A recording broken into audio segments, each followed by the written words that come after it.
Well, now more on the widening allegations about phone hacking by the News of the World, and questions are being raised about how the News International how News International's Rebecca Wade can remain in charge of investigating what happened within its own four walls.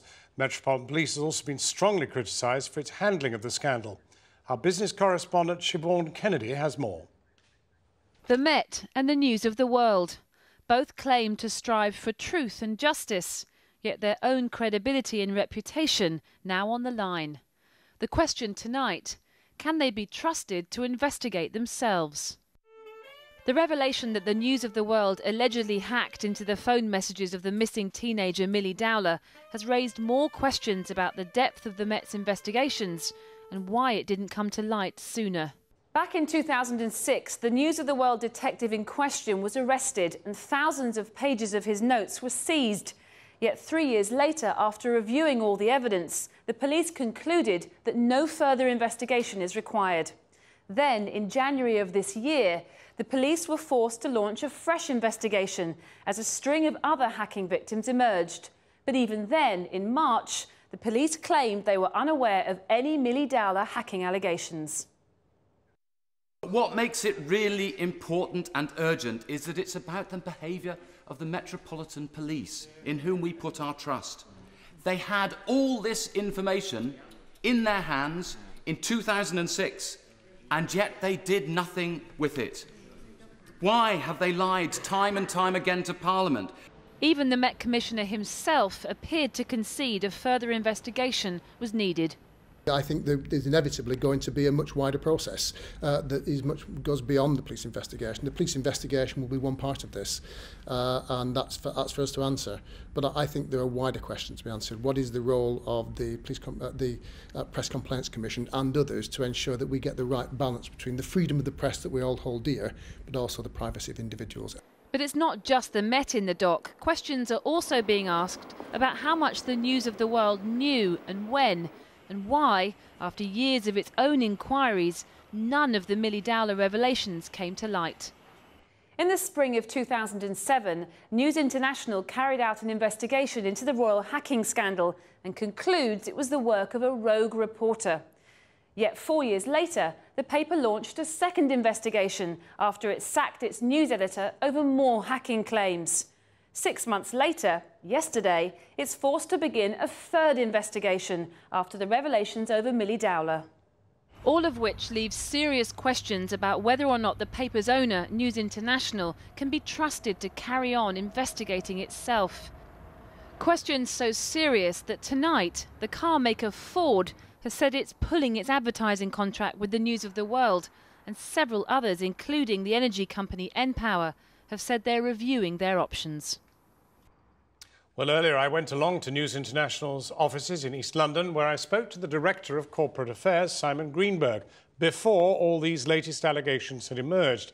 I asked him about Rebecca Brooks. Who is going to investigate her role? Well, it's unclear as to there are any role to investigate at the moment on the basis that these are all allegations and not facts. We're working extremely hard to establish the facts. She was the editor at the time, and she's now leading effectively the clean-up of the whole of the issue regarding illegal voicemail interception and any other related issues that may occur. One of the issues is that she was the editor on deck at the time in charge. She was, but let's wait to see what the facts say about the case how then first. can she investigate herself, given that she's leading this investigation? Well, when we've got the facts, we'll be able to establish exactly how that will be possible. Well, how will you get the facts if you're not going to investigate the editor? Well, we're not saying we're not investigating every fact that may come up. We've got to establish the facts. So she's in the clear? I'm not sure if you're aware. She's in the clear? But she is the chief executive of this company, and she is leading and is determined to lead this company throughout this whole process. But at the time of this particular issue, yes, she was the editor of the paper that published material extracted from a telephone belonging to Milly Dowler. Well, should that be a fact, which it isn't at the moment, these are just a series of allegations, but should that be a fact, it is a fact that she was the editor at the time. Well, you've confirmed that she's going to lead the investigation, but that she herself will not be investigated. That's all I needed to clarify. Let me move on to the next thing. I don't think I did clarify that. You've clarified that she will not be investigated. She is leading this investigation. But she can't investigate herself, can she? Well, if it's necessary to ask her certain questions as part of the course of the investigation, that's exactly what we will do. You see, you have a situation in which the newspaper described the original phone hacking situation as the actions of one rogue reporter. Now that we have 3 of your employees or ex-employees on police bail and 1 who served a jail sentence, you do understand why there is some degree of lack of belief in the credibility of your organisation. No, absolutely understand that, and I think we've said that there are clearly mistakes been made in the past in the way this was handled, but we can only be judged on our actions from now on. Since January, under Rebecca's leadership, a number of things have been done that I think have surprised a lot of people, culminating in April with an apology in the civil Surprise is a bit press. of an understatement. I mean, it was today surprises a lot of people. Today surprises, and maybe there'll be some more surprises. Well, but would you like to lay any of them out for us, No, to perhaps clear the air so that you don't get landed with another embarrassment? Well, we will have to Is there anything else you'd like to We tell will have us? to deal with all the incidents as they occur, subject to a criminal investigation, and you wouldn't want me to prejudice that.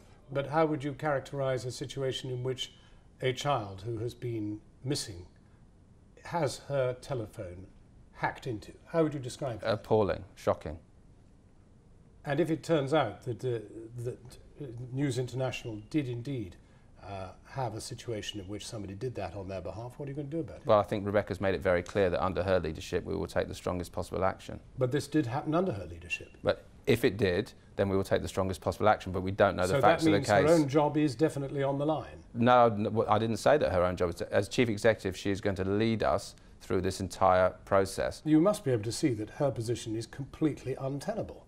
Well, I clearly don't see that, because I'm telling you that she's leading us through this process and beyond. We have a whole strategy for this company and for the business. It's an easy thing to say, this process. This is an investigation into something which happened on her watch. Well, this is one part of an investigation into a much broader investigation into illegal voicemail interception, the majority of which, in fact, this is the only case thus far that has appeared under her editorship. So all the other cases are 2003 to 2006. That is what the police have been dealing with. So this is an extremely serious, appalling and shocking case. If the facts are borne out, then we will deal with it. That was Simon Greenberg of News International, and obviously we spoke to him before our revelations about the police being bugged by News International, and until we can get answers to that, well, we hope to be talking to him again tomorrow, or somebody from News International.